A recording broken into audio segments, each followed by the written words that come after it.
guys, I'm Annie Designs, and today I am going to show you as I work on a brand new project. Now it comes to no surprise to many and a lot of my friends that I am someone who has been a big fan of Lolita fashion for a very long time.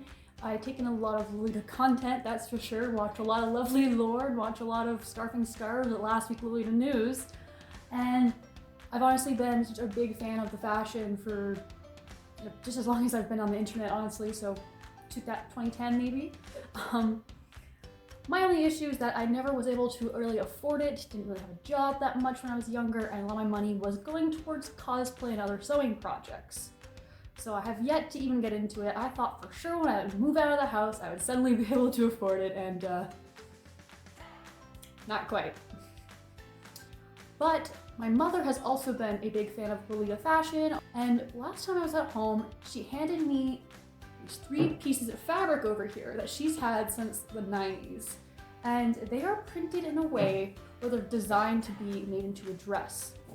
So there's a clear spot for the top and there's a clear skirt pattern. I personally, they're not usually the colors that I would go towards, but when I saw how cute this pattern was, and when she's giving me only those options, I saw it kind of as a design challenge. So, with some help from some of my friends, I came up with 3 sketches using these 3 fabrics as inspiration. I have decided to go with image number 1 right here because I think out of all of them it turned out the best and the look was the most cohesive. So I will be using these fabrics right here to make a Lolita style dress. Since Lolita fashion is not like cosplay, it's not something I'm competing in, things like that, I'm going to be using a commercial pattern to do the patterns for this, and a lot of Lolita skirts tend to be rectangular skirts, so I'll just be doing math to figure out the skirt. For the bodice, I'm going to be using this pattern that looks nothing like Lolita, just because I'm going to use it as a base to then alter it. I don't need to do everything from scratch, it's not for competition, and sometimes you just don't have time to do that.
So with that, my dress is finished, and over here on my mannequin, so let's take a look around the whole thing.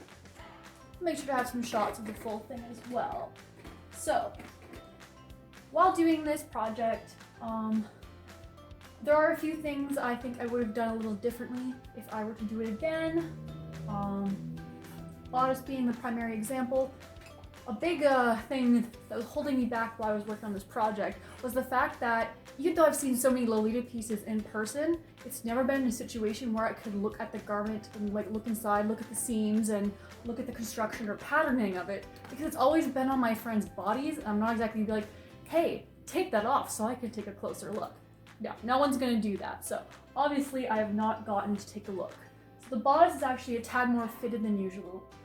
And usually, I knew, Lolita dresses often has been called shirring in the back here. In my case, I'm fitting it to me, so I'm not worried about that. If I make more Lolita dresses in the future, I might try to incorporate shirring so that my friends can also wear the gowns though. But overall, I am pretty content with how this turned out. There's definitely a lot of experimentation involved in it, and it was actually an extremely enjoyable piece to make. So I'm looking forward to making a lot of accessories for it because I have a lot of fabric left over. And yeah, I would definitely like to hear some feedback on this piece here. Maybe some ideas on what to coordinate with it, and yeah, I'm overall pretty happy with the construction of it. And this was a fun little design challenge since my mom gave me the fabric the way she did. Again, not my usual, this is not usually the color scheme I would work with, or I would aim to work with, but I'm actually pretty glad this is the one I got to work with because it's actually pretty cute altogether. I'm looking forward to trying out a bit more, maybe after I learn a little bit more about the construction of these garments, because again, if this was lots of fun, I'm sure the properly made, proper bodices and everything like that will also be really enjoyable. So thank you guys so much for watching this process, and remember to like, subscribe, and all that good stuff, and I'll see you in the next video.